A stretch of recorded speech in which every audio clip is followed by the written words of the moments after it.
네, 안녕하세요. 아는 내과TV의 내과 전문의 유대현입니다. 이번 시간에는 코로나 재택치료의 완전 정보이라는 주제로 여러분들께 영상을 이제 전달해 드리려고 하는데요. 제가 이제 보건소 직원이나 뭐 어떤 감염병 전문가나 이런 사람은 아니고 그냥 한 의사로서 주변에 확진자가 발생했을 때 조금이나마 이제 도움을 드리고자 정보를 찾았었고 그 정보를 많은 구독자분들께도 전달 드리고 싶어서 이렇게 영상을 찍게 되었습니다. 일단은 이 파트는 어떤 한 사람이 확진일지 아닐지 고민하는 그 순간부터 확진되고 격리 해제됐어요. 그리고 나서 지원금을 신청하는 그런 과정까지 이제 A부터 Z까지 이제 끝판 정리라고 생각하시면 되겠습니다. 그래서 일단은 먼저 어떤 한 A라는 사람이 본인이 이 검사를 받아야 될지 말아야 될지 이제 고민한다고 가정을 해보겠습니다. 그래서 증상이 있을 경우에는 일단 뭐 병원을 방문할 수도 있을 거예요. 그러면 신속 항원 검사를 진행할 거고 거기서 이제 양성이 나온다면 이제 PCR 검사를 받으러 가야겠죠. 근데 만약에 내가 증상이 있는데 병원까지 갈 정도는 아니에요. 근데 마침 집에 자가진단 키트가 있어서 이제 코 속을 이제 이렇게 돌려가면서 검사를 했는데 두 줄이 나온 거예요. 그래서 양성이 받아서 PCR 검사를 하러 가야 되는 그런 상황이라고 가정을 해봅시다. 그래서 만약에 증상이 있다라고 한다면 내가 지금 선별진료소에 가야 될 거 아닙니까? 그래서 내가 PCR 받으러 왔습니다라고 했을 때는 만약에 뭐 의료기관을 방문했다라고 한다면 의사의 소견서나 병원의 경과기록지를 선별진료소에 제출을 해야 PCR 검사를 할 수 있는 거고 만약에 신속항원 검사에서 양성이 나왔다라고 했다면 그때는 의사의 소견서가 있다거나 만약에 집에서 한 경우라면 그것을 밀봉에 비닐봉지에 싸가지고 선별진료소로 가야 된다는 거죠. 그렇게 됐을 때 이제 PCR 검사를 할 수 있고 만약에 밀접 접촉자인 경우 이 경우에서는 본인이 이제 나 밀접 접촉자다라고 문자를 보여주고 나서 PCR 검사를 시행할 수 있는데 여기 보면 문자를 못 받은 경우도 있어요. 그런 경우에서는 지난번에 이제 말씀드렸듯이 확진자의 안내 문자를 일단 캡처한 다음에 그걸 통해서 내가 실제로 가족이다라는 걸 증명할 수 있는 등본이나 가족관계증명서를 이렇게 선별진료소 직원분께 보여드리면 PCR 검사를 할 수 있다는 거죠. 그래서 PCR 검사를 위해서 선별진료소를 방문하는데 선별진료소가 어디 있는지 잘 모르겠어요. 그럴 경우에는 일단은 이렇게 포탈에다가 선별진료소라고 검색어를 치고 그러면 내가 이제 뭐 종로구에 살 경우에서는 종로구가 몇 시에 여는지 그 다음에 주말에는 몇 시부터 몇 시까지 여는지 이런 것들이 있어요. 최근에 많이 이제 선별진료소가 주말에는 또 문을 닫고 뭐 한 곳만 열고 약간 이렇게 좀 바뀌었거든요. 그래서 언제 열고 언제 닫는지를 사전에 조금 먼저 홈페이지를 들어가서 검색을 해보고 가시는 게 좋을 것 같고요. 그래서 이렇게 선별진료소 방문을 하면 이렇게 문진표를 작성하고 검사를 하게 된다는 거죠. 그래서 일단은 확진 판정을 받아요. 그러면 이런 문자가 올 거거든요. 그래서 문자에 대한 내용은 당신이 이런 병원에서 진료를 받아야 되고 필요한 경우에 어디에 연락을 하셔야 된다라고 이런 식으로 구체적으로 문자가 날라오게 됩니다. 그리고 나서 확진자분은 하셔야 될 게 이제 본인의 자기 기입 조사서라고 해서 자기가 본인의 상태를 다 입력을 하는 거예요. 어떤 내용을 입력하냐? 본인의 어떤 기저질환이라든지 증상 그리고 감염 경로 그다음 누구랑 접촉했고 현재 어떤 가족이랑 살고 있는지 그 사람들을 다 입력을 해야 그 사람들에게 문자가 날라가서 그 사람들도 이제 PCR 검사를 할 수 있다는 거죠. 그래서 이런 것들을 이제 조사서 완료서를 작성을 하면 이 조사서가 보건소로 간다는 거죠. 근데 이제 조사서가 내용이 너무 많다 보니까 내일부터는 조금 간소화된다고 하는 건 참고로 알아두시면 좋겠고요. 그러면 이제 보건소에 날아가서 보건소에서 이 확진자를 재택치료를 그냥 할 것인지 입원을 시킬 건지 생활치료센터로 보낼 것인지 이제 정하거든요.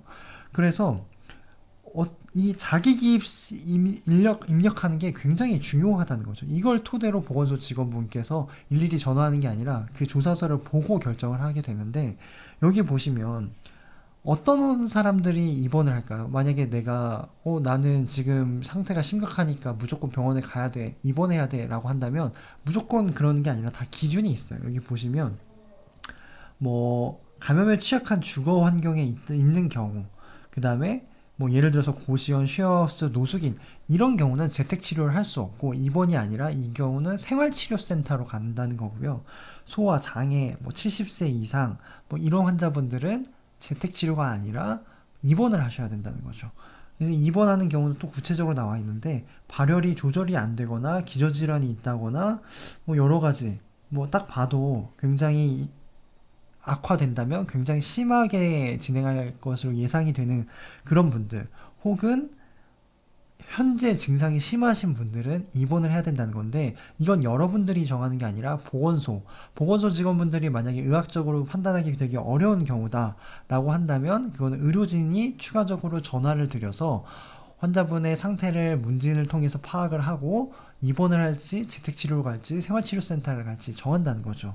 그래서 원칙은 재택치료라는 거고 증상이 심하고 기저질환이 많고 나이가 많고 면역저하자다. 그럼 입원을 하셔야 되고 만약에 아까 고시원이나 쉐어하우스나 같이 공동 거주 시설에 있다 하면 뭐 재택치료가 불가능하니까 생활치료센터로 가셔야 되겠죠. 이런 걸 통해서 결정을 하고 만약에 굉장히 정하는 게 어렵고 애매하다 보건소 직원분께서 그럴 경우에서는 의료진이 이제 추가적으로 개입이 돼서 문진을 통해서 병상이 배정이 된다라는 거고요. 만약에 재택치료가 이제 배정이 됐어요. 그러면 그 환자들이 두 가지 경우로 나눠요. 일반관리군, 집중관리군으로 나뉘는데 일단은 우리는 이 파트는 건강한 파트니까 일반관리군 측면에서 좀 집중적으로 살펴보도록 할게요.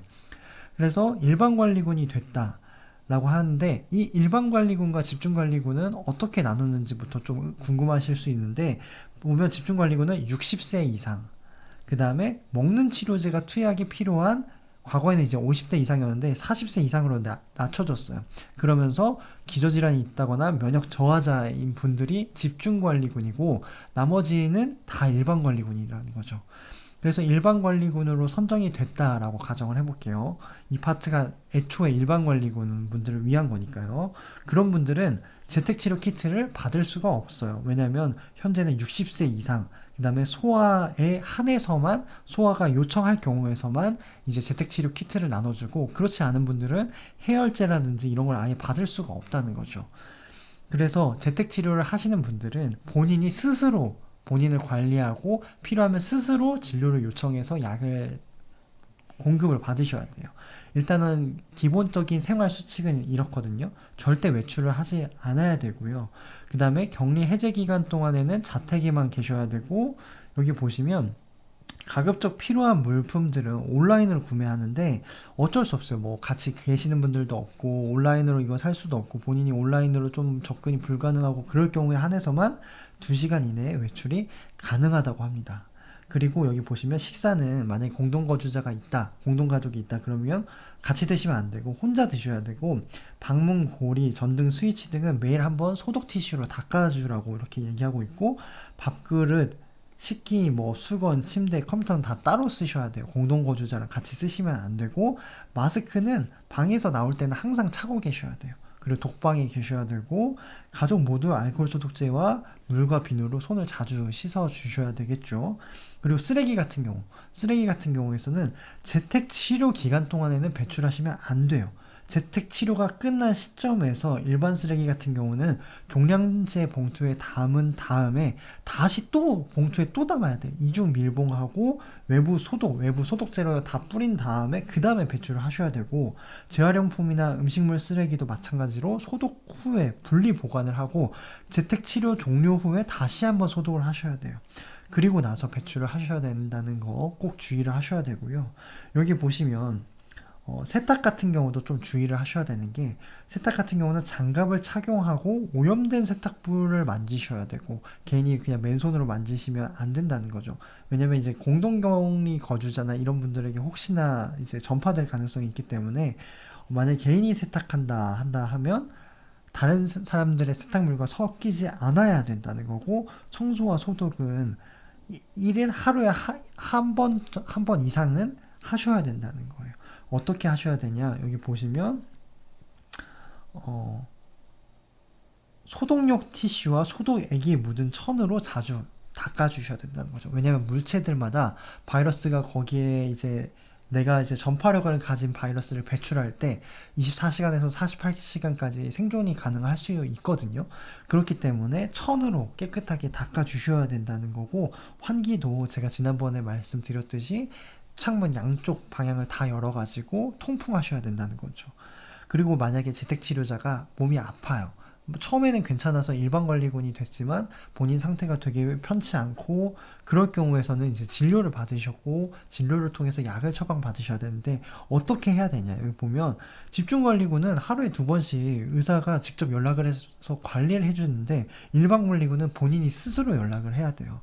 어떻게 해야 되냐, 여기 재택치료 당시에 이런 연락처를 이런 곳으로 전화를 하세요라고 가는 분들은 집중관리군이에요. 일반관리군은 이런 거 없어요. 본인이 스스로 다 챙겨야 되는데, 여기 보면 뭐 호흡기 전담 클리닉, 지정 의료기관 뭐 이런 것들이 있어요. 근데 여기서 주목할 점은 본인이 스스로 찾아야 돼요. 본인이 스스로 내 주변에 이 원격 진료가 가능한 병원이 어디 있나라고 이제 히라라고 힘포항원 홈페이지에 들어가셔서 여기를 클릭하신 다음에, 여기서 본인의 이제 이 탭을 들어가시는 거예요. 일반관리군 재택치료자 전화, 이걸 클릭하시면 여기에 쭉 나오거든요. 강원도부터 이제 강릉시부터 쭉 나오니까 본인이 해당하는 지역에 이 대표 전화번호가 있어요.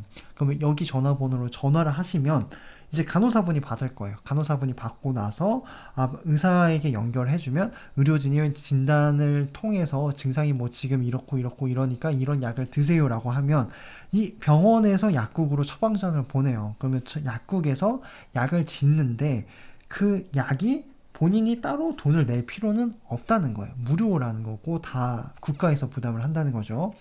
그러면 이 약을 우리가 어떻게 받을 수 있을까요? 원칙은 동거가족이 이제 받으러 가야 되는 건데, 여기 보시면 독거노인 취약계층 같은 경우는 이제 먹는 치료제 담당 약국을 통한 이런 배송 체계, 뭐 배달해주고 택배 보내주고 이런 거는 지자체마다 상의할 수 있다는 거고, 결국은 공동격리자가 직접 수령을 해야 된다는 게 원칙입니다.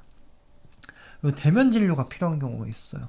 뭐 본인이 직접 뭐 지금 뭐 그냥 전화로 문진만 해서는 본인의 상태가 그닥 좋아질 것 같지 않다, 뭐 직접 혈액 검사나 엑스레이 촬영 같은 것들을 해야 된다 라고 할 경우에서는 이제 외래진료센터를 통해서 대면 진료가 가능하거든요. 그래서 이런 경우는 처음에 문자를 받으실 때 해당 지역의 대면 진료센터는 여기가 있으니까 이쪽으로 가십시오 하고 이런 문자가 오니까 이쪽에 연락을 하셔서 죄송합니다.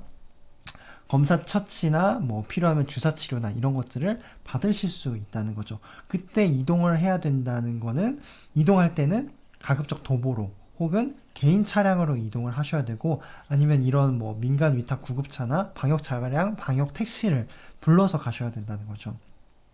그리고 일반관리군은 본인을 관리해줄 사람이 없기 때문에 119에 응급 상황이 생겨요. 본인이 지금 숨이 너무 차고 뭐 아무도 도와줄 사람이 없으면 119에 바로 연락하시면 119에서 병상을 찾아가지고 응급실로 안내를 해드릴 거예요.